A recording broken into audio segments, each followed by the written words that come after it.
What's good? How y'all doing this evening? Welcome back to the Forever I Love Atlanta Sports Podcast. It's your boy the Don with my co-host Rick Flex. What's good? What's good, my man? Hey, we got a great show lined up today, man. I'm excited. All right, and then we also got AFN MadMike Sports in the building. What y'all doing?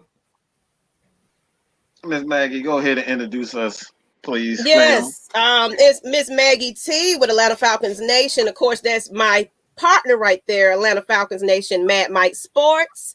We on here just excited to kind of do this as a combo show because you know what? We got one of the greatest on right about now, guys. You probably are No. We got to do this right. We got to do it right. The greatest running back in Atlanta Falcons history. Right let here, him. Okay? I was gonna let him, kind of say his spiel and get in and get in. The great. No. We gotta introduce the greatest running back in Falcons history. The greatest running back. Know it, bro. He need respect. Your boy need his respect, man. And you know what? Hey, I'm not. Hold on. You know what? I want it. I don't need that stiff arm from Jamal, man. I'm just gonna say that. You know what though? Here's my thing. What happened? See, you go away. Y'all done scared the man away. His connection lost. His connection lost, but connection lost. It'll be fine. He'll be back when he come back. When he come back, we gonna give him the introduction. Mm-hmm. And hey, where's Devontae anyway? But hey, y'all already know what to do. If you're new to the channel, go ahead and hit that subscribe button. FILA Sports Podcast. Also, hit that like button. Share this content out with other Atlanta sports fanatics, and hit us up in the comment section. As always, come holler at your hometown sports podcast. All right. Y'all go ahead and plug y'all information. I'm gonna try to figure out where he at. Okay. Yeah, I think his connection was going in and out, but that's pretty much, follow us if you're watching on FILA, follow us on Atlanta Falcons Nation. If you're already followed on MadMike Sports, make sure you give us a subscribe. We are at 500 at the moment. We appreciate y'all. But if you guys are watching Atlanta Falcons Nation and MadMike Sports, make sure you also go over to FILA Sports and get on. But we got him back in the lobby again. That's okay. That connection. Yeah, no, we got crazy. We have crazy weather here. I can hear it like outside, so I don't know what you guys are experiencing, but the wind and everything is over here is wild. And I'm like everybody else, like a couple days ago, we lost power for like half the day. So man, it's wild. Then it was like warm, and so it's crazy. I'm back though. I'm back. All right, good. All right, hey, you know what? I did try to invite Bone Crusher on. So you can squash that beef with him. I love Bone Crusher. So I definitely don't have any beef with Bone Crusher. I'm saying if the team is gonna come at me, an artist to say they want him to do a Dirty Bird video, and you support the team, of course. I mean, yeah, I'm not mad at Bone Crusher at all. Mm-hmm. I feel like I love that dude, man, and so. We used his music a lot to get hyped up. So I think that whole part of it was dope. I just feel like, obviously, it's weird that, that whole thing went down like that. And I saw it like y'all saw it. So I didn't even know it was going down. But so if you try to bring that back, like I'm down. Like obviously, if you follow me, it's clear where I am with this. You know what I'm saying? Oh, yeah. Even in my time. Mm-hmm.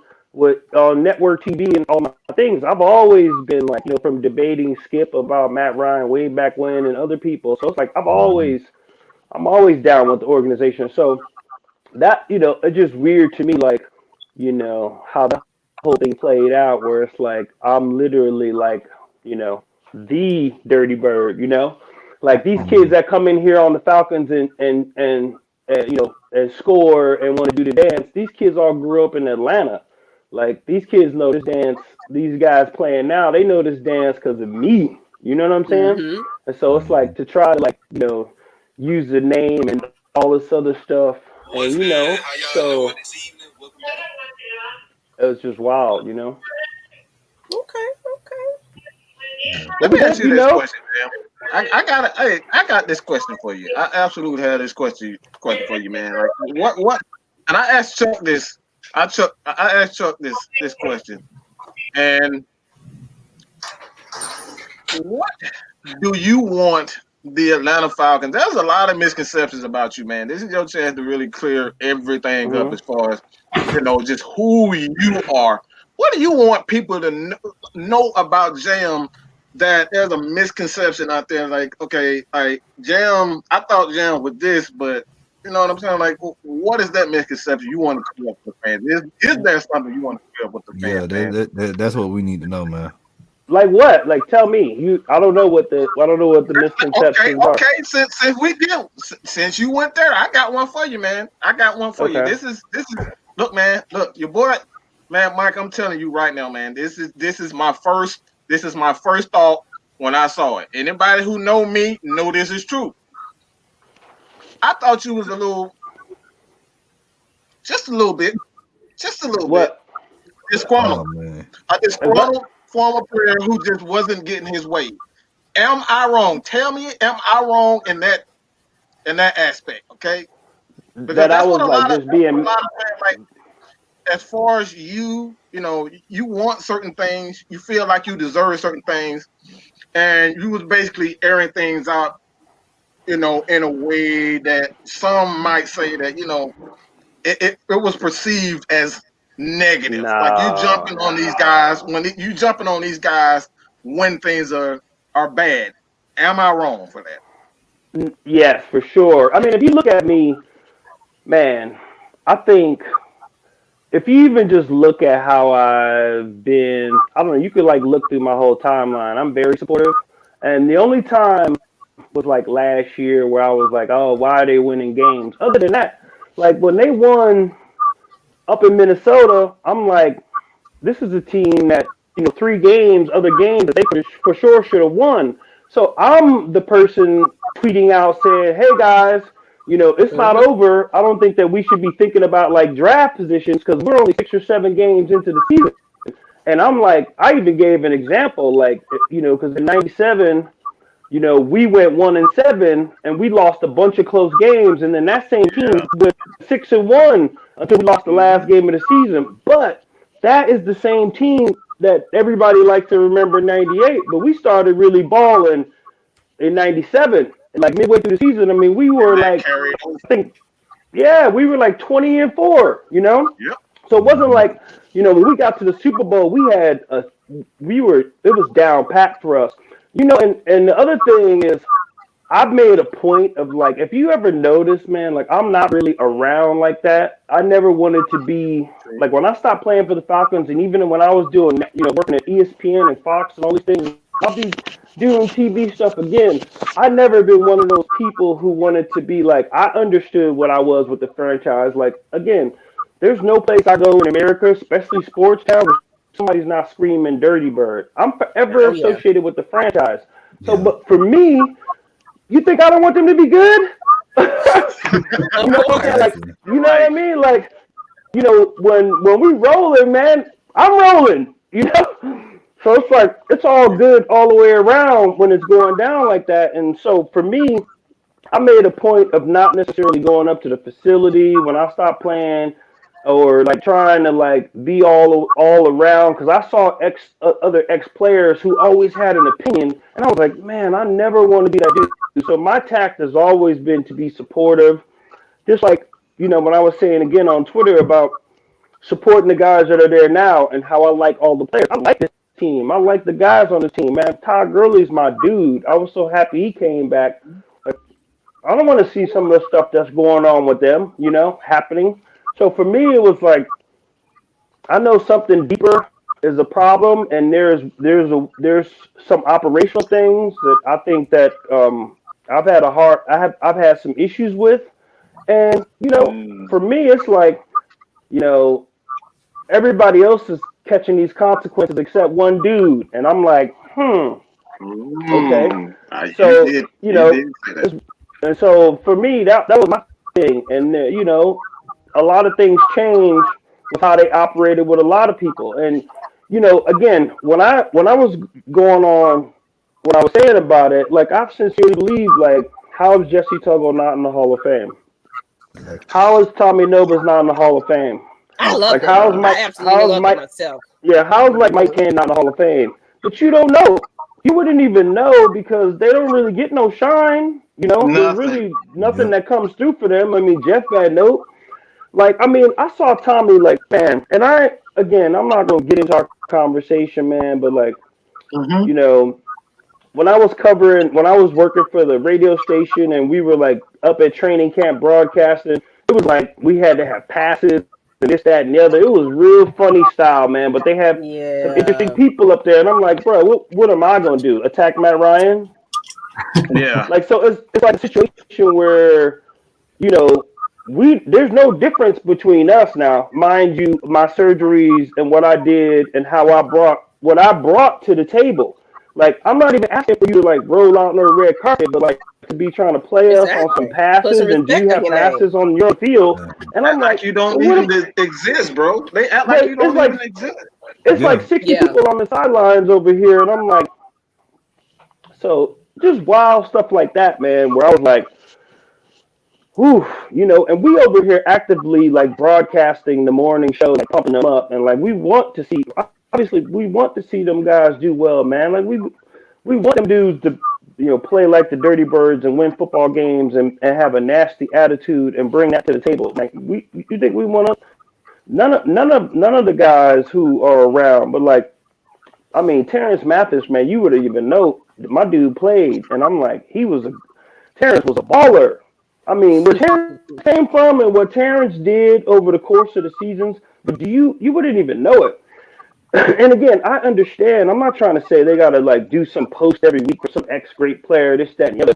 But bro, like Terrence's birthday come up, y'all can't give him a shout out. Yeah, I feel you. Yeah. Right. You're right. Absolutely. That dude was that dude was a monster. And you know what? He. Go ahead. No, I'm just saying. So it's like things like that. So like other than like I don't care. Like all of that stuff is not like really not necessarily even about me. That's not. You know what I'm saying? It's not my point. I'm just telling you. There's a way that great organizations who have consistent success how they operate, and this is why they're great organizations who have consistent success. Okay, that's all I'm saying, man. Yeah. And there's been this funny. Like we're not. Man, we were sitting at the Georgia Sports Hall of Fame. I'm going to tell you something now. And Chuck Smith was at the table. We in tuxedos and stuff, right?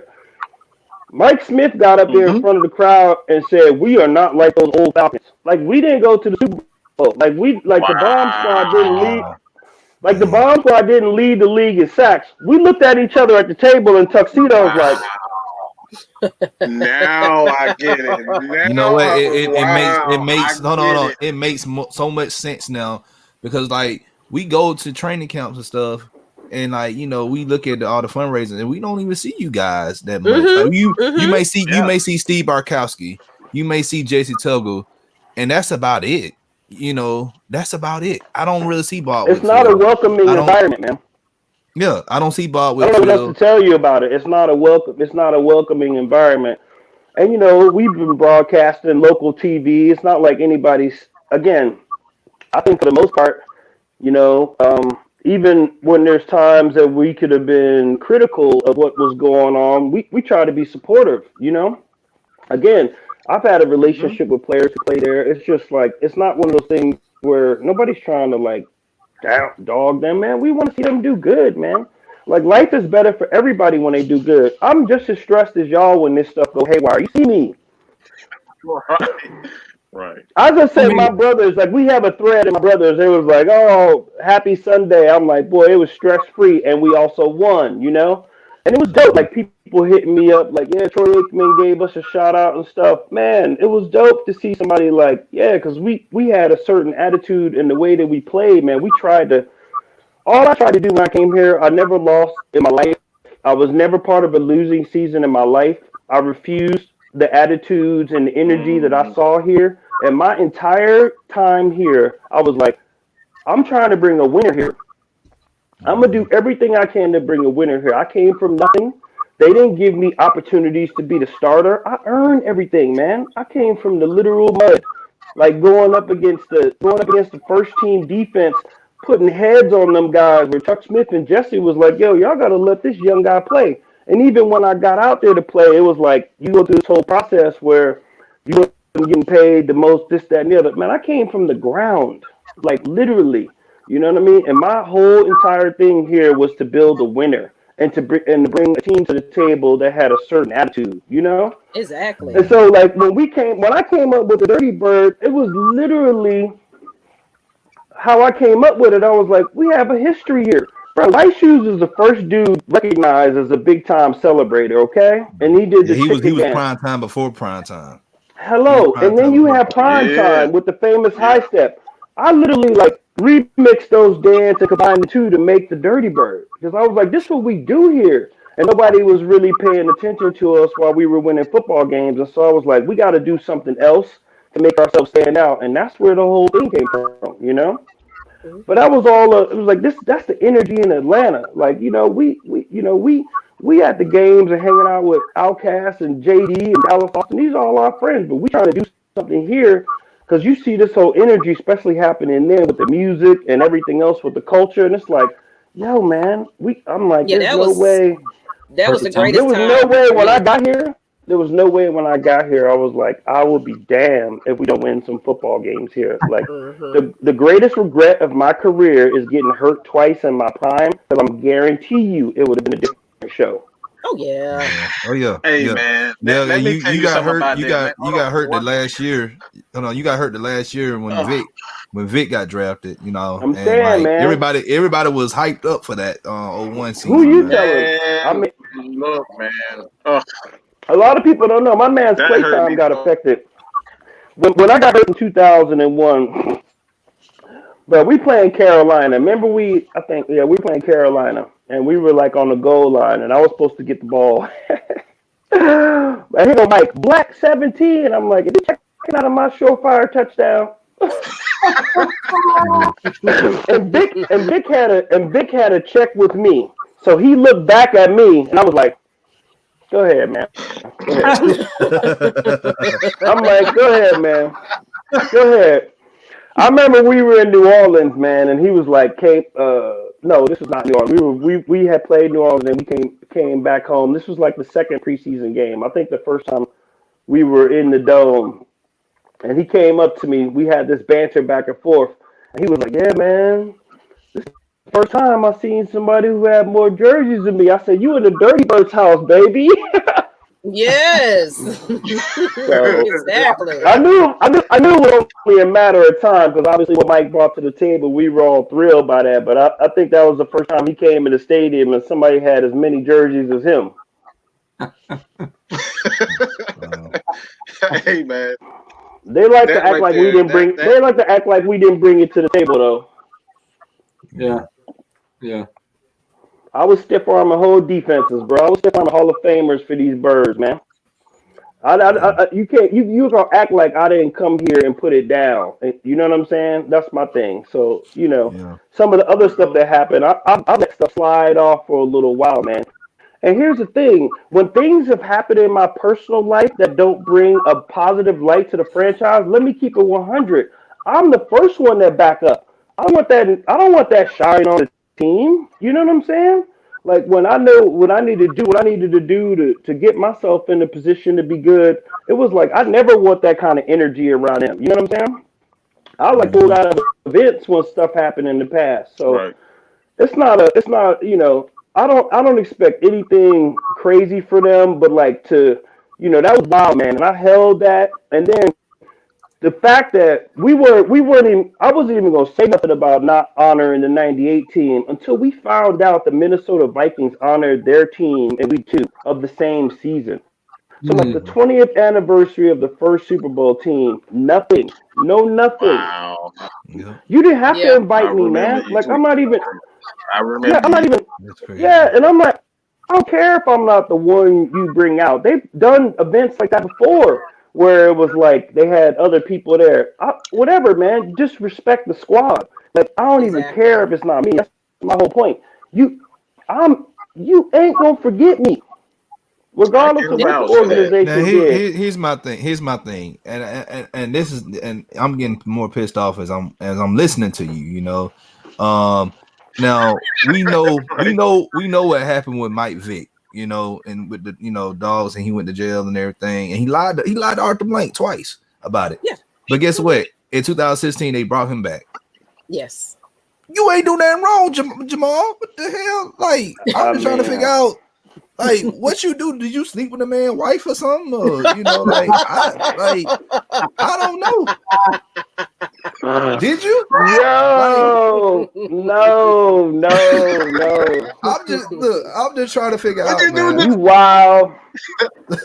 You wild. Hey, that's a Summer Hill in me, man. That's his own 3 in me. No, I'm not even mad at you. No, I don't even think it's like that. I feel like it's I don't know. It's hard to explain to me. I think that was my thing. Like the whole the Dirty Bird video. That was like, whoa, that's wild, man. And it's cool, man. You're not gonna have the original Dirty Bird on that, like seriously. Oh yeah, my boy Reggie, he in the chat right now. He loved that video, by the way. Yo, wow. I feel like when it came out, everybody was like bugging out about it, and I was like, it was trash. People were calling me left and right. And I was like, damn, it's one thing not to use the OG, and then it's another thing for the video to be like, because I would at least got it right. You know what I mean? I would have had Bone Crusher. I would have had Bone Crusher right. So he probably want to hit me up so we can redo it or something. I don't know. Yeah. I want to see these guys. Listen, I want to see these guys do well, man, because it's better. It's better for all of us. And I really want to see. I also have a beef when the franchise doesn't get respect. Like I'm like. I know we haven't won a Super Bowl, but it's so wild to me. Like they do these NFL Network week. It's like the 49ers week or the Steelers week or it's Dallas week. I'm like, man, so I'll be at their next too. I'm like, man, we had good players too. And that's why I feel like there's this discrepancy. Atlanta don't get no respect, period. Yeah, that's another thing, man. Again, man, you're right, Maggie. Like ESPN, like you do not like they do not. It ain't just a Falcon. It's just the whole city. They just see us as a destination for Magic City and rap videos. That's it. But when it comes to sports, we don't get that respect. We don't get it. Yeah, nah, it's and that's something you gotta earn. Obviously, we've had a tough run. There's no question about it. Again, I nobody spends more time than me. Like, man, I got hurt when Vic came in, and there's no telling what could have happened. I was a part of recruiting, helping bring Warwick Dunn in, and who knows what would happen if I would have got hurt.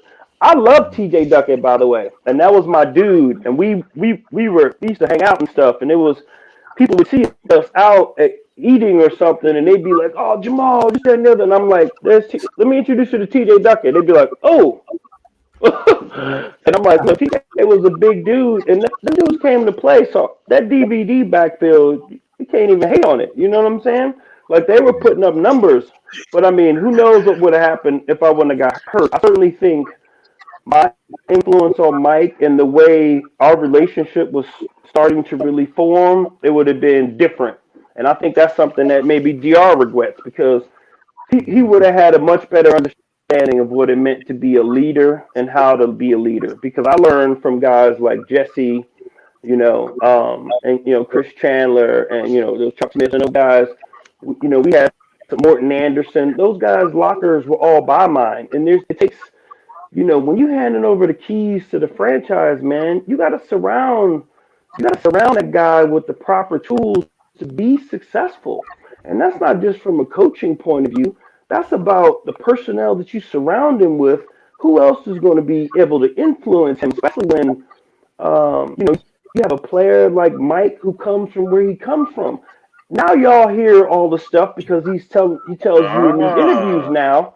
Now you know everything that's going on when you watch the 30 for 30s and stuff like that. But there's no question in my mind. I'm watching this guy on the field and I go, I remember I called my dad. I said, well, I think we got a unicorn. And he was like I said, this dude, he's like shifty and fast like Barry Sanders.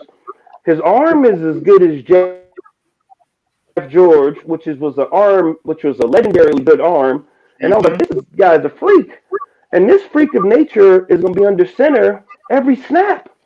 I said, so if he knows where he's going with the ball and he takes the time to learn and apply himself, I don't know how they're going to stop him. Because he's a freak of nature. I mean, he's literally, the day he showed up, he was, and this is me on the team. He's one of the best runners on the team already. And then his arm and everything else. And so for me, it was like, obviously getting rid of Dan and doing what they did, I think was not good because Reeves was on him a little bit more. And they realized the error in those ways. But it's like, you see guys now, it's like, let me take Joe Burrow for an example. You draft a guy like Joe Burrow, man, give him a line. Exactly. and then Joe Burrow's a different type of dude though, who's going to come in a different way. And so the way Mike came in, and I'm not knocking nothing about him, on the Iverson side of it, you need to surround that type of guy with positive leadership and veterans who are going to teach him how to be a pro and to mature in the game and also be successful and what it takes to be successful, okay? Mm-hmm. All of those things matter when you have a player like Mike because I'm like everybody else when I look at the highlights, but I lament when I look at the highlights of the great plays, I think more or less, man, it could have been so much more. You know what I'm saying? And how it all went. But I'm glad Mike has done a fantastic job. I love what he's doing. I love the work he's doing. I love the way he has rehabilitated himself.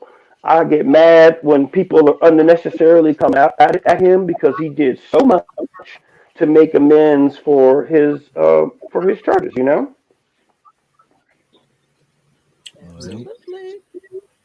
Y'all want to go into y'all next question? Rick, you got a question for him? Oh man, I'm just soaking it in. I mean, just like what he said to me earlier, just kind of. He's soaking in the legend, right? I mean, why in the world would, like you said, he's tied to the Atlanta Falcons forever. Why in the world would he want to be tied to a franchise that doesn't succeed? It makes no sense. No. So my Sundays very much like you guys, man. My family laughs at me because I have the game on, and I'm like, my day changes based on how the guys win or lose. Okay, my dinner on Sunday is better when the Birds win. Okay, I respond. You have a better chance of me responding to your text messages and calling you if we win. Like some of the catastrophic losses, I'll be like, I'll be, man, I'm mad. But I'm also like, I love Matt Ryan. I think he's been outstanding for the organization. I think I don't get some of the stuff that he goes through. I know it's not flashy or whatever, but it's crazy. And I'm like, I also would like to see, and talking to Julio and being around him, you would just love to see a generational talent like that. That's what pains me so much about being in Houston. I'm like, like I haven't been there because you want to see. Oh man. Listen, man, I'll tell you guys a story, man. So, our Super Bowl was in Miami, okay? So, no, I'm not talking about it. We remember that. Oh, yes, sir. I was all ready to go. So, I'm not talking about any of that part of it. But when we got to Miami, I remembered I'm a student of the game, and I like to consider myself like a historian with football, and I love the old players, and Jim Brown is the reason I wore 32. So I'm like, I remember, man, and I was like, we're in Miami, we're at the facility in there, and I'm like, guys, I remember Dan Marino got to the Super Bowl in year 2, and he never made it back. So like, that was me all week. I was like, you know how much it takes to get there, and like everything that has to fall into place for you to go on the run like we ran on. So I was like, if you remember the first game of the Super Bowl, I tried to run through the whole Broncos defense. Like I was beyond amped, and I was like, I was ready to go. I was ready for my moment. You couldn't have told me at the end of that game that I wasn't going to be doing Wheaties, and I was going. My Disneyland commercial, boy, I had Michael Jackson I was about to pull out when I said I'm going to Disneyland. Y'all was gonna be tired of me. So I was ready to You go, already man. knew And you so were ready, huh? I'm listen, man. I was like, I was practicing. I was practicing parade waves on floats. So, but I just felt like that whole entire week. I'm like, it just takes so much to get there, and now we see because Mhm. what the excellent run that happened in 2016. I mean, I was there when Green Bay beat us in 2012. And then I was there when the San Francisco game happened. I was in the dome for both of those games when we had those teams. And obviously it was painful, but when it was so magical when they won in the dome and it was the last game. It was just like it was great to be there for that. So there's been moments, man, but it just takes so much to get back to that point. And so, you watch these close games, like I said this year, it's like, man, if they would have won those 3 games when they had the lead, the similar things happened to the San Diego Chargers this year. I'm like, then you're looking at a different team. Now, mind you, Quinn probably would still be the head coach. And again, I had no problem with Dan Quinn. Everybody liked him. I liked what he was about. Maybe he could have been a little bit more influential and doing some other things to kind of connect the histories. But accountability, keyword. Yeah, that's the thing, and that's that. But here's my thing. You talk about a coach, man. Like Dan Reeves, man. To me, that's coaching. He held y'all guys to accountable, and we talk about standard. Like y'all had a standard in that locker room, yeah, and it translated on the field. no doubt, man. And I used to be like, that dude used to be on me. I swear he called me the politician because I had a little. Well, I had a little debate about everything. I'd be like, "Well, coach, let me see. Can I see?" I was trying to have a point about everything. So he used to be like, me and Bob had a little routine, but he was big about like he didn't care if you were a starter. His thing when he first came in is like, you got to do scout team reps too. And I was like, dog, you ain't see me have 50 catches last year. Wow, really? No, he didn't. Dan Reeves didn't care about none of that stuff, man. And so, like, if you put your helmet on the ground, you couldn't put your helmet on the ground. Like, you couldn't lay it around. Your helmet could never be on the ground. So you had to be on the knee with your helmet and stuff like that. Like, it was like, back to square one. And so once we, it was a tremendous change in terminology and the mentality and what we were doing offensively. I mean, we were going from a run and shoot to where we were running like power, where we were pulling the off tackle guard and the tackle, the tackle and the guard backside. Was that a common thing? Was that a common thing back then, pulling guard? Well, for when you were running power plays like we were doing, yes. So you'd see Dallas do some variations of that. And remember, so I came from a situation in Utah where I really didn't have a fullback. So Bobby Christian comes in '97, Dan's first year, and I'm looking at dude and I'm like, that's my fullback. Get out of my way. Get out of my way. Wait. I'm like, my fullback's smaller than me. Oh man! I remember the first week of practice, I was like, well, I don't know, man. I don't know. But I tell you right now, man, when Bobby came, second of all, he was a fantastic player and he gave unbelievable effort. So we got so close. When he got hurt in New Orleans in '98 on our run to the Super Bowl, when he was on the sideline, I had tears in my eyes. That dude was like my security blanket times 10. You know what I'm saying? And you remember what I was doing that year. So I'm like, oh, we're having a historic run. And he was huge to us, not just in blitz pickups and passing games and our communication. And he really saw and felt what I was doing. So we would be moving like through the hole like this, And so, Kozlowski came in and he, I said he was your eyes. He was your eyes. He saw, man. I'm telling you. So I went from when he first came in to being like, but when he came out in the Saints game, I'm like, they're like, what's wrong with Jamal? I'm like, Bobby hurt, man. I'm like, what am I gonna do? I was like Sealy on the bus after that game, man, and we won. Oh, So man. he was a tremendous player for us, man. He's a fantastic guy. He was an unbelievable guy in the locker room, and so I mean, every chance I get, I try to give him his props. So he was a baller, man. Another thing happened in '98. It wasn't the Atlanta Falcons, but it was a former Falcon tearing it up in the ring, Goldberg. And then I remember the episode. I remember the end of the episode. I seen that picture January, too, January 4th.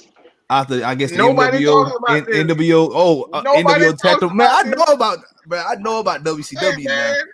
I know about some WCW, but like at the end, I guess at the end of the show, he brought all the Falcons players out. You was out there. I thought, man, I'm thinking like you about to attack Hogan or some Nash. I'm like, Listen to me, man. I gotta tell you. No, they did not. Believe me. So me and Goldberg, okay, when I got to the Falcons in '94, right? Goldie was on the squad too, okay? So we were not dressing for games, okay? But we were traveling with the team, okay? Man, we were in Hold on, man. We were in San Francisco. We were in San Francisco, man, and Goldie was like, hey, man, we weren't dressing, and San Francisco was a tough place for us to play, obviously, and Steve Young and those boys went on a roll that year, and I remember Goldie was like, hey, man, I know a place back there where we can get something to drink. I was like, what? Huh? This guy knew where the concession stands was and everything, how to get around there. I was like, oh, man, this dude he was one of a kind, man. He was an intense teammate. He was always like one of the guys, always had great energy. He just kept getting injured. He just kept kind of getting banged up, and that was kind of the thing that happened to him. His body would end up failing him in some situations, so he wasn't able to stay out there. So when he took off, man, and his whole thing took off in the WCW, I mean, we were thrilled for him. And it was a trip because it was like our ascensions matched the franchise and then hit Goldberg's. And then it was like we both in '98, they were coming to the Georgia Dome, and he was like, yo, man, this is what I would do. I was like, whatever, man. So I went to a couple of events with Goldberg, and we went to see him. When Chuck took the kids down to go see him at the big event last year at WrestleMania. He's still a great friend, and you can see from his posts, man, how much he loved being a part of the team, and we love to be there to help him out. I remember, man, I was like, me and Jesse always had this thing, when the big games are coming around, especially like when I remember like NFC Championship and the Super Bowl, we were like, all right, man, so whoever gets introduced to the NFC Championship, the other ones getting introduced at the Super Bowl. So here we are already thinking about the Super Bowl, right? Mind you, we're going to play 15-1 Minnesota. So I'm about to get into this debate. I'm about to get into this debate with Jesse Tuggle, and we like going to flip a coin to see, because it's an honor to be, introduced for the NFC Championship, but we weren't going to be home. And I was like, yeah. Oh, no, coach. The defense been balling. I think defense should get introduced in Minnesota. Because I was already trying to line up me coming out last of the tunnel at Miami. And I remember Jesse was like, no, Jam's trying to give it away. No. What you got planned? What you got planned? No, Jam, what do you got planned? And I was like, no. So we flipped the coin, and the defense won. And I was like, yeah. So I'm like, all we got to do is win. And I'm the last one out the tunnel at the Super Bowl, man. So it was wild. I saw somebody just like R.I.P. Craig Hayward. That was my guy. I got Ironhead stories for days. That's one of my great regrets, too. When we had June Jones in '96, we waited till like the last game of the season. I don't know if you guys have seen that clip where Ironhead is out and he hits Jeff Loggeman, the defensive end, and knocks his helmet off, and then Craig kicked his helmet across the field. Yes. Oh, I tell that story in speeches sometimes because I couldn't believe it. But man, we waited so long to like we were both there at the same time. We were doing the run and shoot, and so it wasn't until like the last game of the season where we actually lined up in the I formation. And I was like, this was my mentor, man. I love that guy, and I miss him all the time. Rest in peace. I'm so happy to see his sons doing what they're doing. But this is an example of what I'm talking about. Like Craig, when he got to Atlanta, he was resurrecting his career, but he had such a great attitude, and the way he played and the way he blocked. I mean, he was like having a lineman in the backfield. And I remember June saying to me, "You could run and catch, but until you could pick up the blitz like Craig, it's gonna be hard to play you." And I was like, I was already gonna pick up straight up. Okay, knock you out. Yeah, I mean, it was no two ways about it. But it set a tone for the rest of the running backs and his leadership, and he was a great teammate. And Ironhead was a man. He has a whole chapter in my book. Trust me, he's earned it. But I miss him, and he was a fantastic teammate. Mm-hmm. Hey Maggie, you got a question? Yeah, I do have a question. It's kind of going, taking you back a little bit, Jamal. We always know about the 30 bird and everything else, but I watch you faithfully. I watch everything that you do. I see what you're doing with your son and football and everything. Your daughter, she's, all your kids are beautiful. But I know that you're raising him to be a football player, but was football always something that you always wanted to play? It's crazy. I don't know if you guys know my boxing background. My dad used to work for Muhammad Ali first, and then Sugar Ray Leonard. I remember you saying that. Yeah. And then Mike Tyson. So I grew up around three of the greatest boxers of all time, and that's what I also tell people. I'm like, when you think about it, what was a key feature of my game? The stiff arm is basically a jab. You know what I'm saying? And so that's where it came from. I used to have to hit the heavy bag and the speed bags when I was a kid. And everybody thought I was like my dude. Huh? Yeah, that's crazy. I said, you give us some. I never knew that. I never knew that. Yeah. So like everybody, we got pictures, man. We used to be up at Deer Lake training camp when Muhammad was Muhammad. I was very young, but we got pictures of us hitting the bags and speed bags when I'm like 6, 7, 8 years old. And then, with Sugar Ray Leonard and then being around Mike Tyson, that was like, everybody was like, oh man, I got 4 brothers. And they're probably going to be boxers. One of them's basketball, another one's basketball. I'm football. I don't know, man. It was always my thing. Like my dad said, since I was like, he's like, since I can remember, you're like 2 years old, you're watching TV, and you start trying to get in a 3-point stance on their own. And so he started just putting me in the 3-point stance, and that was always my thing. And on Saturday mornings, when I was like, I can remember as early as like 6 and 7 years old, where kids would maybe race to go cartoons. I'm trying to hear like John Facenda and watch old NFL highlights.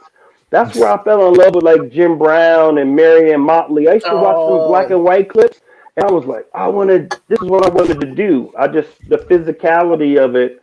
And when I first got on the football field, it was like home for me. Now, I played baseball. I ran track. I don't have a track body, but I did used to dust them kids. Like, you're not going to win this 100 meters with those big legs. Man, I'd be past them so quick on my Gatorade before the race was over.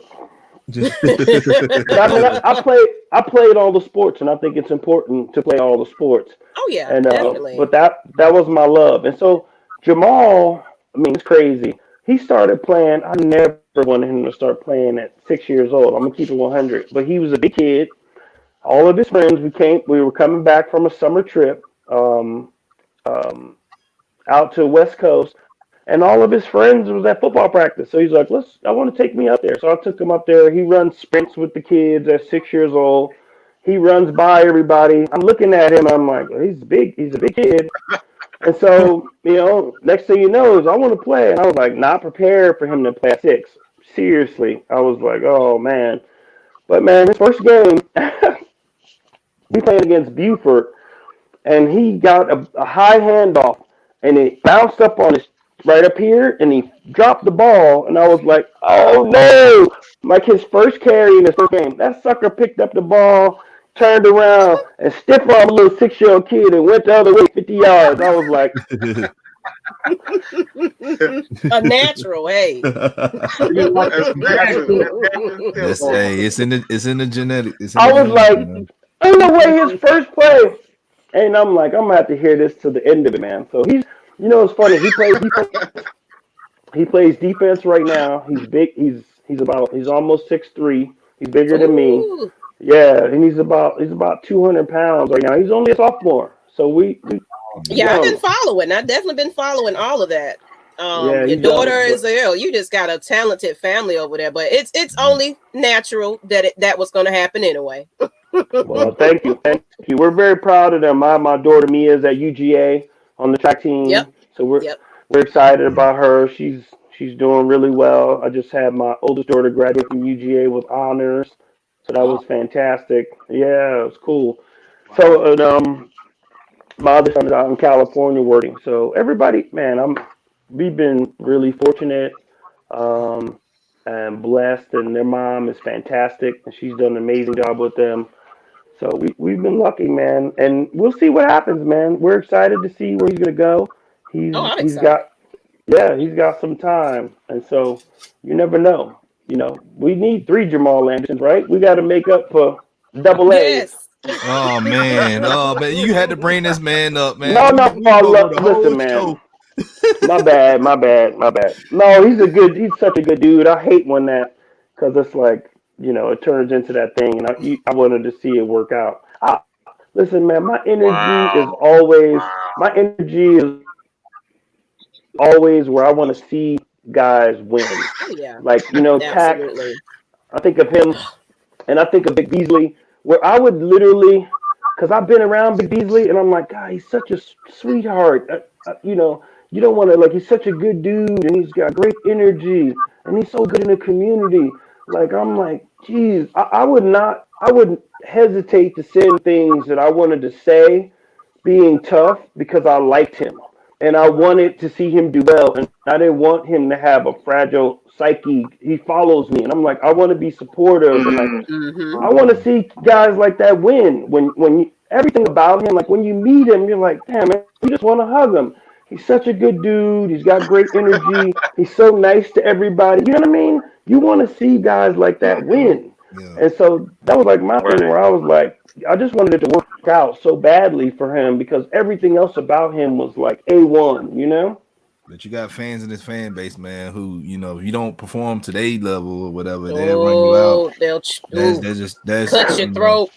The thing is, man, I think everybody needs to recognize that, young players have a maturation process that they have to go through in this league, Every now and then, somebody's going to come in their first year, and they're going to light it up. And the first time they're starting, they're going to light it up. I mean, Pat Mahomes is doing what he's doing, but he sat for a whole year, before they made that decision. And it's like, guys you guys still got to learn this game. This is the next level. These are the best players in the world, man, Exactly. And so you got to have some patience. Now, you don't want to be my only problem with some stuff about it is if you have some kind of extra foolishness going on. And, I was talking about Vic and I'm talking about Tack because some of the stuff where I'm like, man, get off social media. No, I'm saying get off of there. Or if you're going to be that person and you're going to be that way, which I'm about to, I'm like, hey, I couldn't imagine this day and age, dealing with social media when the guys playing, because I know I talked on the field. I'm a talker. They had me mic'd up. I was talking. Okay, I was letting you know that I was bringing business to you. But you proved it, though. You proved it. You backed it up.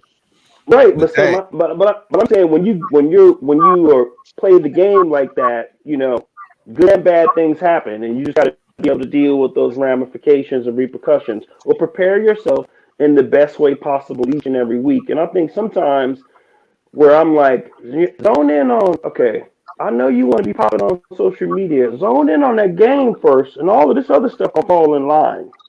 Thank you. You know what I'm saying? Mm-hmm.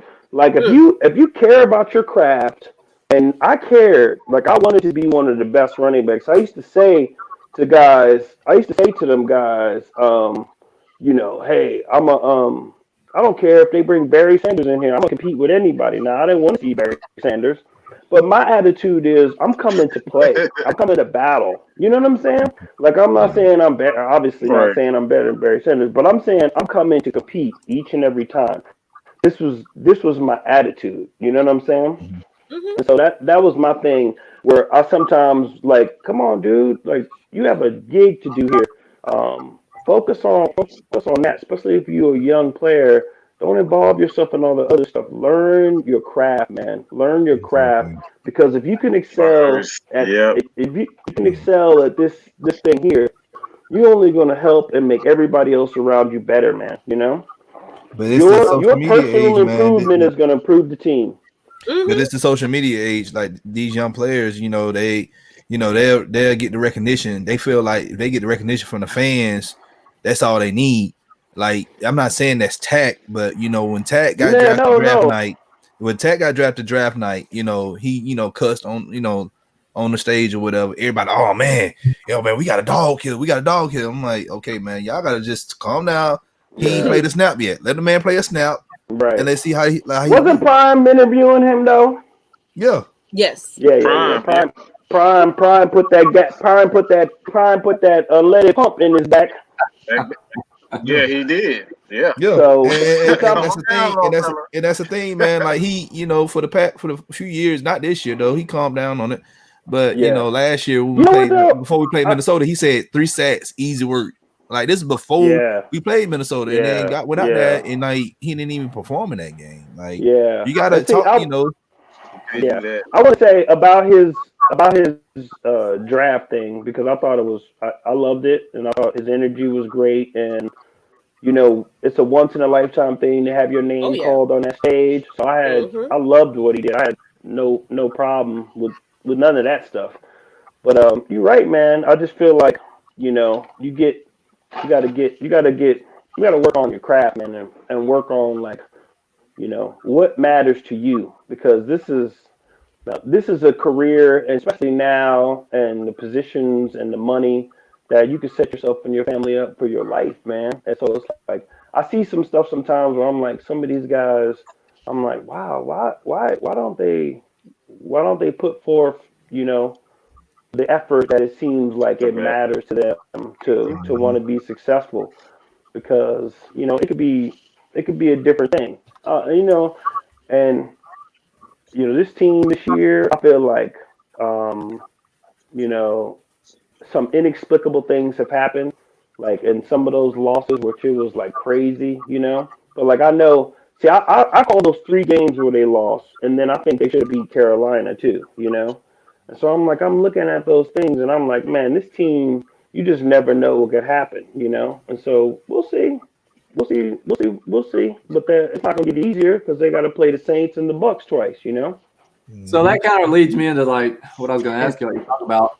You say your dinner hits a little bit different, like if the Falcons lose, right? So when you're watching, how much of you is actually like, since you played and you were, so much involved, how much of you is able to just watch the game as a fan as opposed to a former player? How do you control that? Well, I mean, so my tack is always, I guess, from the fan side, is always wanting to see them be successful. You know what I'm saying?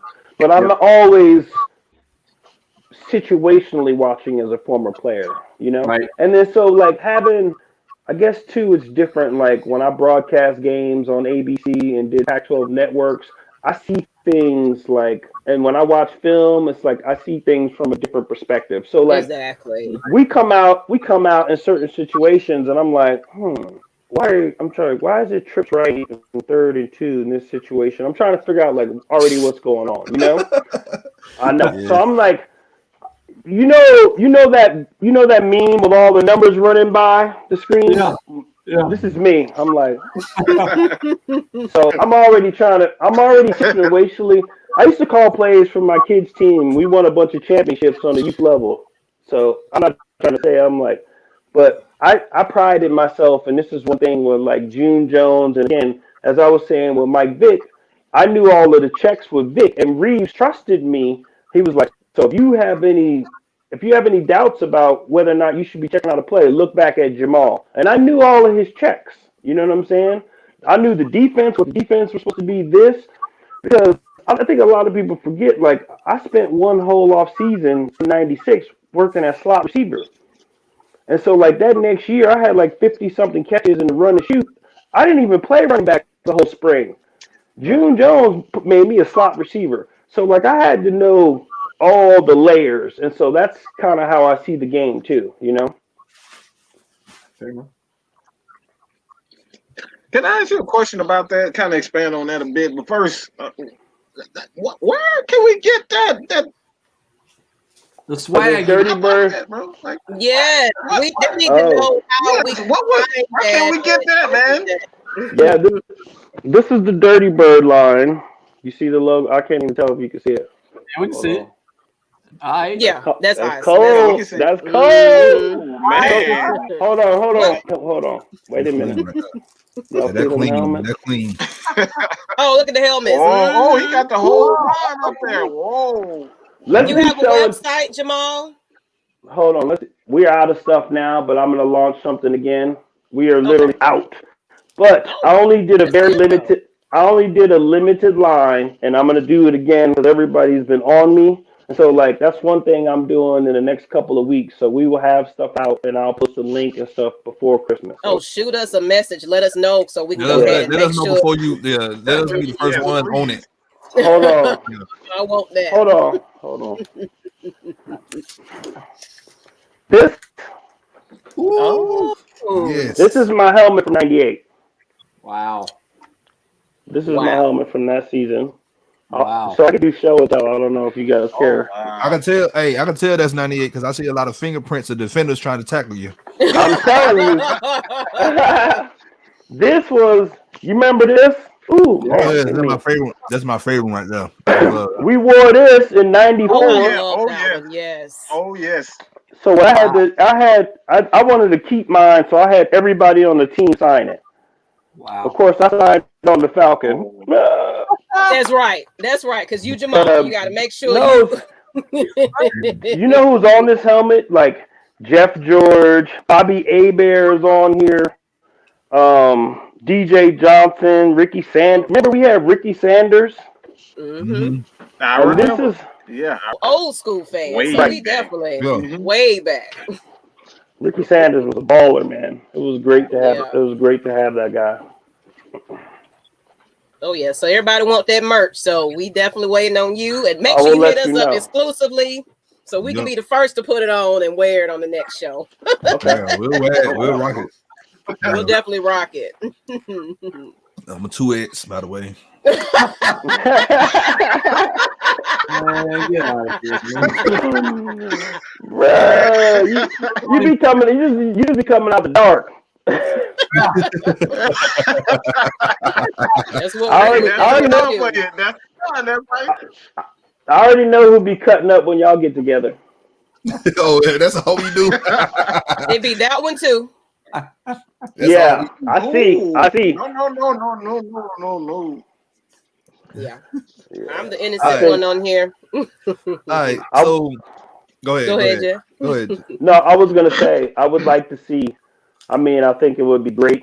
You know, they got an uphill battle, but I think it would be great to see confident football, a tough team, and to see, you know, Raheem get a good shot. You know, I know that they're gonna be critically judging him, and who knows how much of what previously happened is going to be attached to him. You know, from Quinn's regime, but you know, if it appears energy's different, and I don't know.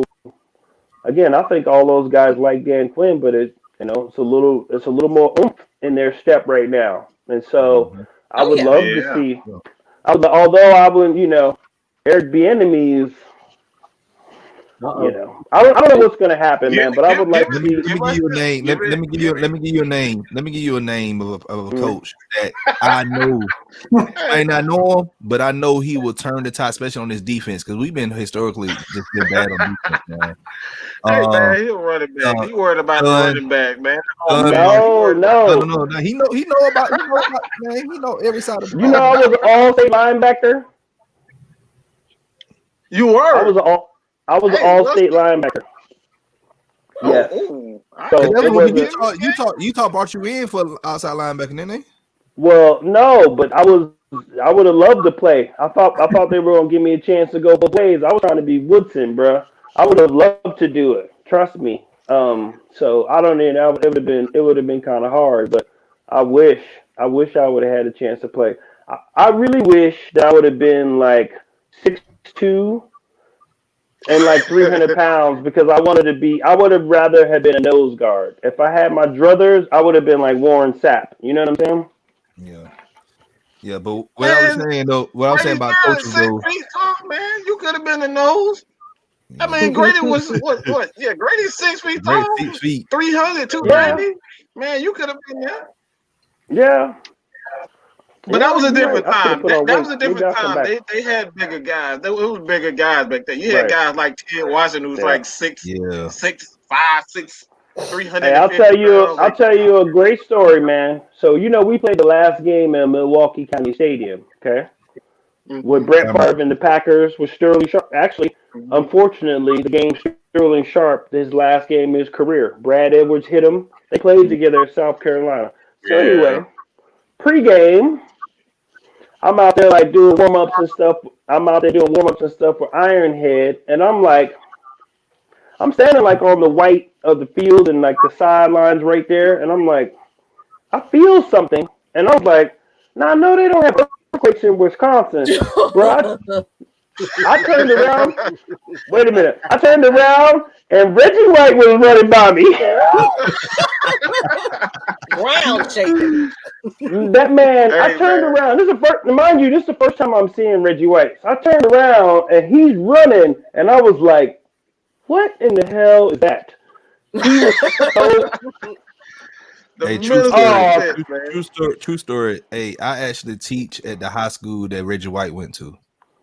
Man, I miss that guy. All the time, man. Everywhere in this school, man. Everything, like you can go like in the gym, like everything on the walls and stuff, trophies, Reggie White. Yeah, you really couldn't be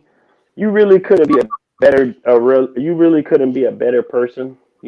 When we played together in the Pro Bowl and being around him and just how his energy was, and he was a big Muhammad fan and he knew my background with my dad and stuff. Mm-hmm. But man, he was so, even the stuff that we went through after the Super Bowl, man, he was, Eugene, we were all at the Pro Bowl, man, Reggie let him have it, but it was like funny and not like personal. Does that make sense? Yeah. I mean, Reggie did it in a way where it was like, you gonna get it anyway, but it was like, you gonna get that anyway. What you paying for? Yeah, he was just a different dude, man, and he was really, really good dude. So I miss him a lot, man. Because they played on the same team, though, Eugene and Reggie. They did. Yeah. No, they did. They were great friends. Yeah. No, yeah, Reggie loved that man. Reggie loved him, and so listen, man. Eugene Robinson was a fantastic teammate. I love him to this day. He was a great leader for us. He changed the way he came in the locker room. And again, that's what I was talking about, having veteran leadership. Ray Buchanan was our ace, no question. Ray was lockdown corner. But, Ray was wild, too. Ray was about that life. Oh, yeah. You remember Ray slammed the dude in the end zone? Oh, yes. Yeah. Yes. So it was good to have guys like William White and Eugene Robinson, who were veterans, savvy, smart, great leaders, and then obviously having Ronnie Bradford. I mean, I love all of those guys, and that's one of my fond memories. Yeah, man. This team, and I guess I could kind of say that, but the special teams, those bombs you always have, So like when Robbie Tobeck left, man, I was disgusted. And then he went out there to Seattle, and Sean was getting all those yards. I was like, dog, I want my center back, dog. Yeah. But we're But still yeah, great friends. yeah. But yeah, I was saying, as far as the coaching go, like I know Eric Bieniemy is Eric how on a lot of people list, but a lot of people not sleeping. A lot of people sleeping on this man right here, Don Martindale, the defense coach for Baltimore. Wink. Yeah. I think he'd be good for the Falcons, man. Yeah. You know, and he possibly could be. You know, some of that stuff. And a lot of things with coaches and from the administrative side of it, that's one thing that I like. I think from an attitude point of view, you know, there's no question about it. You know, we want to see, you know, you want to have an attitude, you want to see toughness. I mean, I'm jumping up and down when Keanu O'Neal runs through somebody. So I've been so frustrated for him. I've been so frustrated for him because, you know, not only has he been, the big thing about being hurt is he doesn't get a chance to mature and prosper and make plays the past couple. And so it's like playing catch up. And what, you know, when you have a Steve Atwater built talent at safety, it's a different mentality, man. And so I'm glad to see him making plays. I'm glad to see him getting his legs underneath him. But, you know, obviously it's been tough with him being hurt. This is the obvious, you know, unfortunately part of football, but there's no doubt about it, man. I want a tough defense. I want a defense that, you know. We need people scared of us at this point. Listen here, man. Nobody. Listen here. Give me a defensive end like Chuck Smith every Sunday, please, because that was a hunter. Yes. I'm telling you now, and I'm talking about from the intensity in our practices when we used to go, when Chuck and Bob went up, you know, we used to do Oklahoma drills, and it would be Bob in front of me and then Chuck, and they was ready. These are best friends, they lifelong best friends, and they ready to squab. Okay, I mean that's how it was. And when we run a 907 period, you know, they're not necessarily tackling me, but you know, Jesse not about to let me do him. You know what I'm saying? It's not gonna be. And when we were running, I remember we would do goal line period. It'd be live goal line period.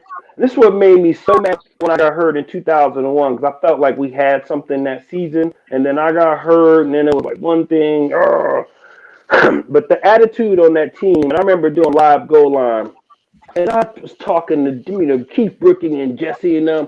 Y'all can't stop me. Y'all not gonna stop me, man. I spent through and ran and broke outside. It was like, oh, he about to start a fight. But this is the way good teams, this is how you become good teams. It's like, it's not personal, but we going at it. We battling. Yeah. And, you know, one-on-one, me and Jesse in the drills, Jesse trying to lock. Ain't no way Jesse could cover me. Well, but, I mean, he's trying to lock me down. And, like, Brooking made a whole point of, like, oh, you're not going to beat me. You know, Brooking can run, and dude has size. But we made each other better, man. It was all that battle, and that's how it is. And that's how that attitude happens, and that's how you start being able to have success, man. Pushing each other and coming with a certain attitude, you know. Be willing to work, you know. Be willing to work. And somebody said Patrick Kearney. I'm laughing because I remember I held out, unfortunately. I had to get my money. So we drafted Kearney. Remember, we drafted Patrick Kearney, and I showed up in a helicopter, breaking my. Wow. Ooh, boy, listen here. Y'all. Hey, so my dad not only worked for Muhammad Ali, he worked for Michael Jackson. I was dramatic by nature. Okay. Hey. So I was I remember the first day I'm in pads, and Bob Whitfield's like, okay, man, you know, this Kearney rookie, you know, he's trying to rush full out, where Bob is like trying to do like the pro stuff, where he's like, come on, man. And he's like, all right, you know, so this is what I'm going to do. Because this kid, you know, Patrick was out there like he was trying to be Lawrence Taylor. And, you know, it's like late in practice. Bob Whitfield ain't trying to do all of that foolishness. So we running the team period, and Bob told me, he said, I'm going to short set him. And I said, oh, man. So Bob's going to short set him, and I'm standing behind the guard. I'm tucked. You know me. I'm like this. I'm standing behind the guard, and Bob comes out and short sets Patrick Kearney, and he come flying around. Bruh, I came from the guard, and I launched from my feet. You know the Juggernaut superhero? I launched from my feet at Patrick Kearney like this. Yeah. Hey, I hit him so hard. I hit him so hard it took him out. Bill Colon lost his MF mind. He's like, Jesus! Oh, he lost his mind. Y'all don't know nothing about Bill Colon, man. Bill Colon lost his mind. He could not contain himself. He was so mad at me for trying to take out his new toy. And I was like, Patrick Kearney, I was like, welcome to the NFL, kid. Hey, that's how you look. Hey, that's how you got to do it, though. That's it. Yeah. I love Patrick Kearney. Practice, I'm telling you, practice is you get battle tested in practice. Mm-hmm. If you're not getting battle tested in practice, how you think you're going to perform in the game? That's what I'm telling you. I can tell you right now. I directly attribute some of my success because when I was doing scout team, it was like, oh, you got to be Barry Sanders this week. I honed in. I mean, if you remember, if you look at tapes and stuff, like my jump cuts and sharp cuts, man, I was on that stuff. But I honed in all of those skills doing scout team, getting lit up in certain situations and trying to run through the defense. And when there wasn't any real blocking, what were you going to do? Can you make plays happen? I was like one of those people that took pride in, all right, you don't really have to block, but if you can hold it for a second, I'm going to get through. I'm going to find a lane. I'm going to find a way to have success, you know? And we obviously we had a good line. Them boys were putting in man, work. Your acceleration was something serious, man. I just got to say that your acceleration for such a big guy was top notch. I don't remember a lot of big guys moving, accelerating. I tell you, until that my Michael Turner could roll. Michael Turner had a great top end speed too. Oh yeah, burner. He was like a bowling ball, man. But when that dude, I was like, whoo! I remember looking at him that first year. I was like, he came way too close to my numbers. You know how you be in the stadium rooting for somebody? He'd be like, all right, homie, slow down, dog. When Turner hit like 1,400, I was like, all right, Mike, back up, dog, back up.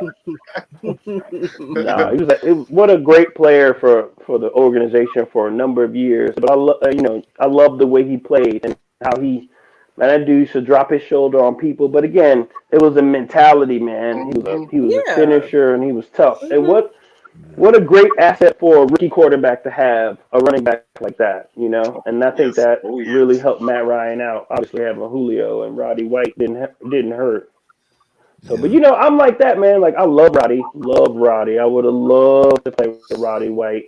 That's my guy. He's great. Love his attitude. And that's the kind of guy. That's what they need in the locker room right now. Just attitude. I think Calvin Ridley is outstanding. I watched Julio. I almost called him in high school, oddly enough, but I saw him play 3 times when he was at Alabama. And just something about him. Even though Roddy is a unique guy. And he was him and Julio are very close. Julio never changed who he was and how he was, So like Roddy gonna say some stuff where you gonna be like, Roddy gonna pop off, and that's just who Roddy is, man. He gonna tell you how it is. He don't care if he hurt your feelings. He's real though. That's what I'm saying, and what you gonna say? He backs up his stuff, but I'm saying Julio's never been like that, and I just love, that he's the best receiver in football, but he's also like a hard hat dude. That dude's like a construction foreman. It's like just going to work. You know what I'm saying? Yes. So, all right, I got a question for you. Yeah, he come to play. He come to work. February 5th, 2017, third quarter. What was your feelings in that game and around that time in the third quarter when we was up 28-3? Yeah, so I know we got to talk. I know we don't want to talk about it. It's a touchy topic, but I just want to hear from you. Well, I mean, we were all celebrating, straight up, and I was hosting I had a big appearance after the game for like an hour.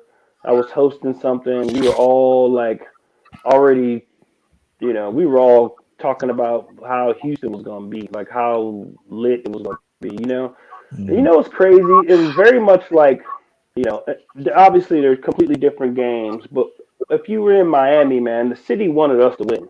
Like everybody there was riding for the Falcons, and that's how it was in Houston. Like, the Patriots are like the evil empire, you know what I'm saying? And so, yeah, they have their Yes. core fans, but like, the casual fan on the street, it was like everybody was riding with us, and so, it's crazy. It's crazy. It's hard. I can't even talk about it like I was on the field with them, you know what I'm saying? Like, because I know what I was on how Fox much 5. That's my fame. Yeah, Brian. it's like it's crazy, It's crazy how it happened, and it's hard to really wrap your head around it. That it went down like that, but it did, Man, we was all shocked. Like in the back of my mind, I've been a fan of this team for like 30 some years. All right. And we was up 28-3. I'm like, this is too good to be true. I'm like, and I'm type person. I don't celebrate to the clock hits 3 zeros. And like I'm like, everybody shouting, and I can text messages from my cousins and my brothers and stuff. I'm like, look, y'all, the game ain't over yet. Like, let's calm down. And like, Man, as a full quarter, we got in the full quarter, and I'm like, oh man, we about to lose this game. I didn't think that. I didn't think that until the end. No, because we were playing so well. Exactly. We were playing so well. I just thought, no, me either. I thought that something was going to work out, and it was a dominant game, and so for me. I'm almost speechless when we start, it's just crazy. But I just didn't think that was going to go down. I was excited for everybody, man. And like, I remember somebody was like, "Oh, they'll be the greatest Falcon team." I'm like, bro, I don't care about that. I wanted a championship for the city. Exactly. That's all we wanted. We wanted a parade again. Yeah, I wanted a championship for the guys, how hard it is. And I wanted a championship, let me say this, for the overall ascension of the franchise, okay? Yes. So then you had to give me a good excuse why we didn't have a week of highlights because we won Super Bowl too. You know what I'm saying? And so for me, it was like, you just never know what that type of victory is going to overall do for the franchise and what would have happened the past couple of years. So that's what I care about. So like I came here when it was a certain way. And this how my energy is always going to be. And so like for me, I ultimately want the ascension of the franchise where we are. I'm trying to like, if I could do something about putting us in the upper echelon in this league, I would do everything I could to do it. But I don't play anymore. You feel me? Because I know how different it is when, I think this could be one of those franchises because the city is diverse. It's fabulous. The places to live, the neighborhoods, the people. I'm like, there's so many things about where we are that screams consistent championships that I feel like, that's my thing. Look at the stadium. I mean, it's Atlanta, man. Everybody want to come to Atlanta. Like, everybody want to come to Atlanta. You know what I'm saying? And so for me, it's like, I know what that championship would mean. And then, what it would mean to just put a consistent winner up there and give us a shot every year. And that's really where my energy is. I just had that dream of, when after the post game, they show the live for the live celebration and the of the Super Bowl, and they have a former player walking down the aisle with the Super Bowl, handing it to the team. I just have that dream of Deion Sanders, yes, the rankings didn't want to pay this man. This man went off and won Super Bowl with another team, right? Just walking down that aisle. After we win our Super Bowl, walking down that aisle, giving us, I'm not trying to sound like an entitled fan, but just No. giving us the Lombardi Trophy, something Yeah. that we should have been had in this city for years. Yeah. You know, give me Jesse Tuggle walking it out though. yeah, we need Hey. that, but they gotta put him in the Hall of I was Fame, thinking man. that Like too. I was thinking that. they need to put him in the Hall of I don't Fame. know Like how I would Tuggle- love to see Tommy Lopez to do it, but it's too late. Yeah. Yeah. Yeah. No, I agree. It would be Like, dope to see. That It hurt. would be That dope hurt to see. more than anything. They ain't put him Jesse- in the Hall of Fame. Like that's crazy. Yeah, that's another. I don't Mike Ken. One of the great tackles to ever play.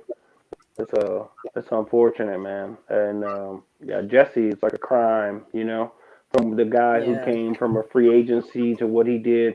I mean, really, he should have made like 10 Pro Bowls. I know that matters a lot when he started talking about this stuff, but because the team wasn't consistently winning, I mean, his numbers are insane.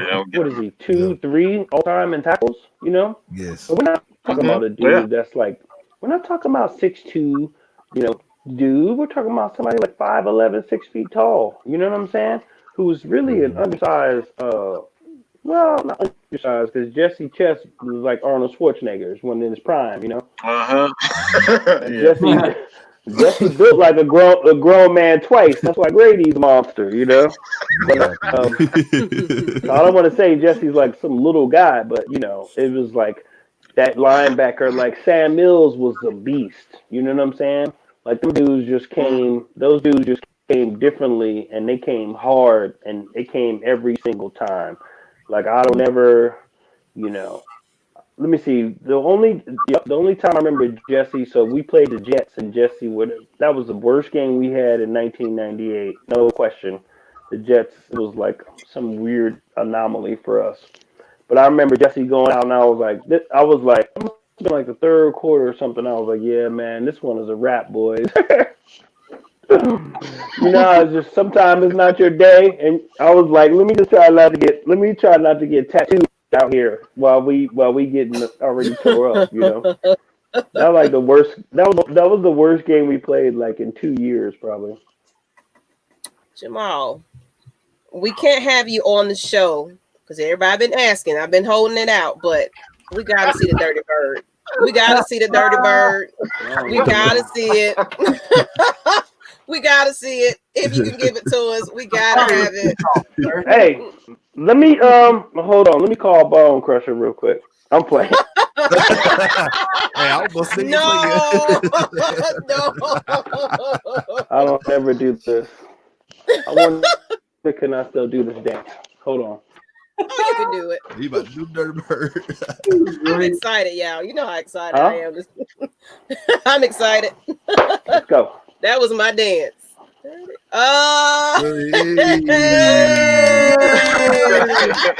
That's the OG. And it still looked good. So that's just you for ain't the lost Falcons a step baby. or nothing. There That's we right. go. That's right. You got to do it for the No. Falcons. I don't care about anybody else. You got to do it for the fans because right now they really excited you. This is an honor, honestly, for you to be here. Like we really wanted to give this to our fans. It's been a pleasure, honestly. Like you are my number one. You are definitely my favorite. I have a picture with you that I tailgated with you before, and I hold that picture dear because it's like I'm meeting a legend because I grew up watching it. I grew up watching all that you do. I say this sincerely. There's no greater honor to me than when people approach me and say that they like the Falcons because of me or because they started messing with the Falcons because of me and that they're still Falcon fans to this day. It is the greatest honor of my career. Absolutely. It was an honor for me to come here to do what I did and to represent the team on the national level and to try to bring a champion and a winner here and to bring a right attitude. You know what I'm saying? So it is. Absolutely. That year was electrifying. I don't care what nobody say. That's going to be the greatest year we ever had. Because honestly, we wasn't even expected to be there. I know. It was like they weren't even thinking the Falcons was going to be there. So just to have all of that, that was just amazing. I'm going to say this before we end it. But I think that's you guys beating Minnesota is the reason why the national media hates Atlanta because you guys messed up so many people's Super Bowl and expectations that year by spanking that ass. All right, I'm just gonna say that. You know, That's the reason why they hate us to this day. I would agree in some aspects, except that could be true for some people who may have picked them. But there were a lot of people that we were entertaining too, though. You know what I'm saying? But we were entertaining, man, and we had fun, and obviously celebrating and stuff. But we had fun out there playing the game, and I think that it was high schools doing your dance. I'm telling you, it was schools, schools Yeah, we doing had the your Dirty dance. Bird. Yeah, I was in elementary school, like the Super Bowl send off. Like we was like doing the Dirty Bird. Everybody, we had recess the whole day. Like we ain't had we didn't learn nothing that day. We just doing the Dirty Bird. Like, I'm gonna tell you what, one of the best moments in my career. I'm sorry if I cut you off. You good, man? Fine. Okay, one of the best moments in my career. I did not know when we were leaving to go to Miami that there was going to be any type of parade. I don't know if that was planned or what, but like when we were leaving to go to Miami and people surrounded the streets and everything else was happening. Oh, that was like, amazing. At one point, I told the dude, like, we were in a limo, and I was like, "Yo, stop the car, man!" Like, it was just a different energy in the city, and for the city, school for that. yeah, it was dope. But for the city to have a parade for us, man, I got unbelievable pictures and memories from that because it was the first time. Even didn't go well. It was overwhelming, and so, man, those things will forever keep me attached to not just the city and the franchise and the fans, So regardless of what happens, and I'm sure we'll see, but regardless of what happens with them and the fact that I'm not recognized as a legend for them, I know my place. So we're gonna get it. We're gonna get it. So we're gonna get I'm not even tripping, man. It's all good. Fans, get in here and ESPN, anybody. Falcons, y'all got the address. Y'all need to make noise about this guy right here because honestly, he needs to be honored. Exactly. I appreciate y'all. It was a pleasure to hang out with y'all, man. We gotta do it no again. problem. Hey man, it was an honor for us. Another thing before you leave, man, I'm gonna be honest. Like I was 11 years old in '98. Well, 10 going on 11. And like before that, I was born into a Falcons fan. I'm from Atlanta. Zone 3, Fulton County Stadium, 2 blocks away from the house. And I'm like, okay, I'm a Falcons fan. And like, all those years before we lose and this stuff, and I'm like, as a kid, little kid, like, why am I? You and Chuck Smith, all these guys, look, y'all made me proud to be a Falcons fan. Yeah, in that I appreciate that. I always wanted to tell you guys, if I saw y'all, in person or like Skype right now or StreamYards, that I always want to tell you that y'all made me proud to be a Falcons fan. Yeah, I appreciate that, man. Still to this day, I'm still proud to be a Falcons fan, no matter what our record is. At the end of the day, I always say, look, long as we go, I'm gonna still be a Falcons fan. Long as we at least 2-14 that we whoop the Saints behind those 2 games. Hey, that's all I care. When I tell Mike Dicker, that's your blitz. Hey, what's one of my favorite things? Like, we get into these little things, and I'm like, if you look at my number for Saints and the Panthers, boy, I used to destroy the division. Okay. Oh, yes. I'm like, you knew. They knew I was gonna give them the business every time we played each other. So it's always fun to go up against those. Always fun to go up against those foes. I appreciate y'all, man. We got to do this again. Oh yes, I'm being your DM soon. Letting you know. My coach, he hit you up too. Appreciate you, man. We appreciate you. Appreciate you. A pleasure, man. My pleasure, man. I'm glad we got to talk for a while. Oh yeah, take care. It was the honor. Thank you. Appreciate you. Thank you, man. That was fun. That was yes. Yeah, That was man, like that's the my legend, favorite. man. that's it right. That I right there follow will go him down, like man. I follow him like a groupie. I ain't gonna lie. I It's watch like his a kid, family and everything.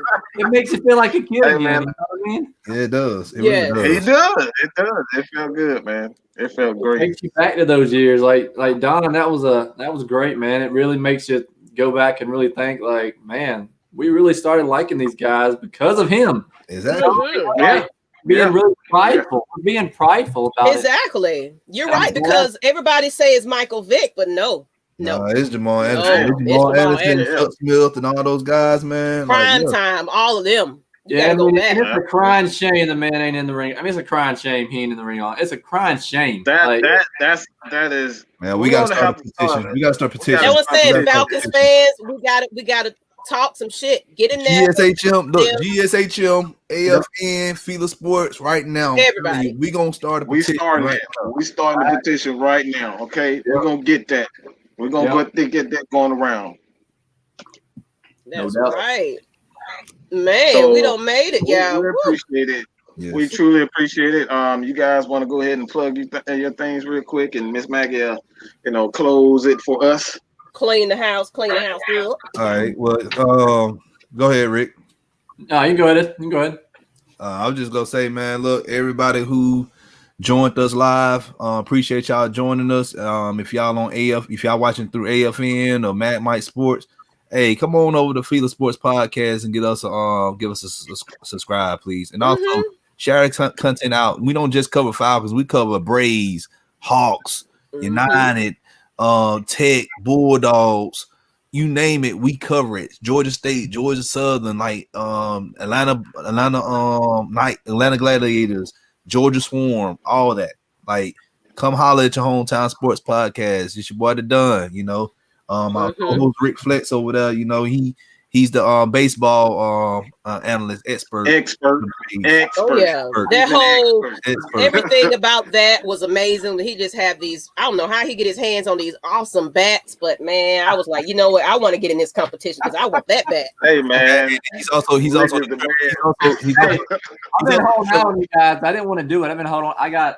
Man, wait till y'all see the Falcons helmets I got. I just hold out. You know what? I don't even want to hear it. Make sure I'm in the number one. But he also, Rick, he also the Trevor Lawrence killer too. He killed these Trevor Lawrence. Dude, why you had to do that, man? Why you had to do that? You didn't have to do that, man. I just couldn't keep it. I can't keep taking it, man. Look, Falcons fans, I love y'all, but we don't need him. It ain't gonna happen. I just did a show. I just did a little video. I was like, we're not tanking. I'm sorry. Well, we are not tanking. All right, look, even if we were there at one, I still don't think we take him. That's just my opinion. Period. Yeah. First overall, we trade him back. We go get more picks for this year and next year, and we go build us a defense. Look, when somebody asks me about Trevor Lawrence, all I'll say is if the Jets do have the number one pick, I just wonder if the kid's gonna stay in college for another year. That's all I care about. All right. Because you know what? He's going to like Joe Burrow with the Bengals. I don't know how Joe Burrow is going to finish off the season. I mean, the dude's getting drilled. So, do you want to set yourselves up for that? But, you guys notify me on I'll be sitting there shooting out all the Braves stuff. Today was the beginning of free agency for baseball, so all Braves fans are pretty anxious to see what they're going to do with the moves, and I'll be putting out some content letting you guys know what the moves the Braves need to make and the moves that they'll probably make. So just stay tuned for that. And you can find all that on FILA Sports Podcast. Yep. He does his own clip. It's called a Flex for the Goal. And then, me, I cover, Falcons and other content called the Don's Favor. So it comes out. All the coaches. I mean, this dude's all the coaches. Yeah, it's only the official head coach Scott for the Atlanta Falcons, by the way. Don't let other Falcons content creators fool you. They still in the sauce for the Don, and then they want to sit up here and play around. Woo! Oh, you said it. You said it. Right. That's all we got to say on our end, but y'all go ahead. Okay. Well, Mike, you wanted to say something before I clean it up? No, ma'am. This is your show. You do it. You can speak for me. Well, you already heard how you guys can find these gentlemen right here. Well, even though his face is not on here, but Look, we are affiliated with each other. So everybody should know all about Georgia Sports Hospitality Media. Like he said, they do everything Atlanta. We don't have a local radio or newscast. Thank you that will do this. Like for every single sports in Georgia. You know what I'm saying? So y'all have to follow these gentlemen right here. And also FILA Sports. But also, you already know Atlanta Falcons Nation and MadMike Sports. Thank you for being here. We got Atlanta Falcons Nation to 500. We're trying to get to 1,000. So go ahead and hit those subscribes for every channel that you just heard. Make sure you give us some comments. Don't forget that. We would love to hear the feedback about the interview. How did you feel about it? If you want Jamal to come on back on, if you want some of that gear, make sure you remind us to remind him to drop that link. You know what I'm saying? Like, it was an honor to have this man on, but please go back. If you know, please share this, whatever streaming platform you're on right about now. Make sure you share it to everybody. Tell everybody to come on over here and follow us and watch us, no matter which place that you're following and liking. It doesn't matter, because guess what? We are a team and we're affiliated with each other, and we're gonna run together regardless. Look at you're what not gonna see MadMike, you're not gonna said. be seeing Don, you're not gonna see Rick without one of our faces a part of it. So look at what Ultra Shadow said. He said GSHM is better than ESPN and other media outlets. You ain't lying. Thank you. You got that right. You got that right. Gotta say that. Yeah, we stick to the facts, you know. So and you get good interviews like that. That man just gave us his history. You're not gonna get that. You don't get he that. spoke from the heart. So you're not gonna get that anywhere else. Even ESPN would have cut him off quick. Yeah, this ain't a 30 for 30. Like, this ain't scripted. This is all live in front. And know what I'm saying? From the heart. Nope. Gotta do it. Gotta do it. Yep. But with that being said, we're gonna give y'all Sunday evening back, because you know it's still Sunday and folks got to get up and go to work. ESPN is hot trash. Absolutely. I see you, Magnus.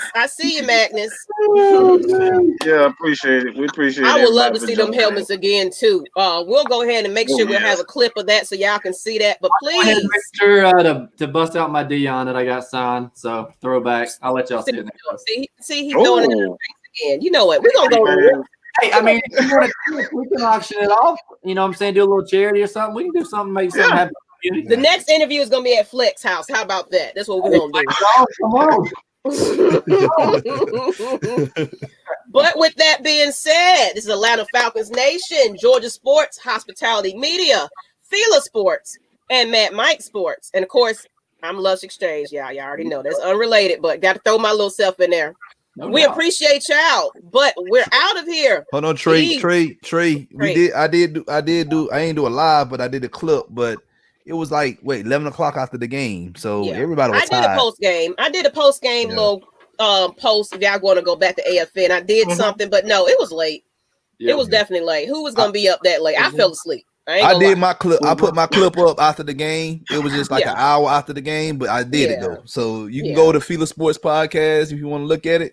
I always put we always do our post at the end of the game. So we got y'all covered no matter where. You want to AFN on podcast too. Yeah. Go on your streaming services also. Don't forget the streaming services. You guys on Apple as well as Spotify. Check it all out. We are everywhere for you guys. All right. So check us out, man. There you go. Y'all know where to go find them. We got some things you can watch right about now. And we out. All right, guys. Hello.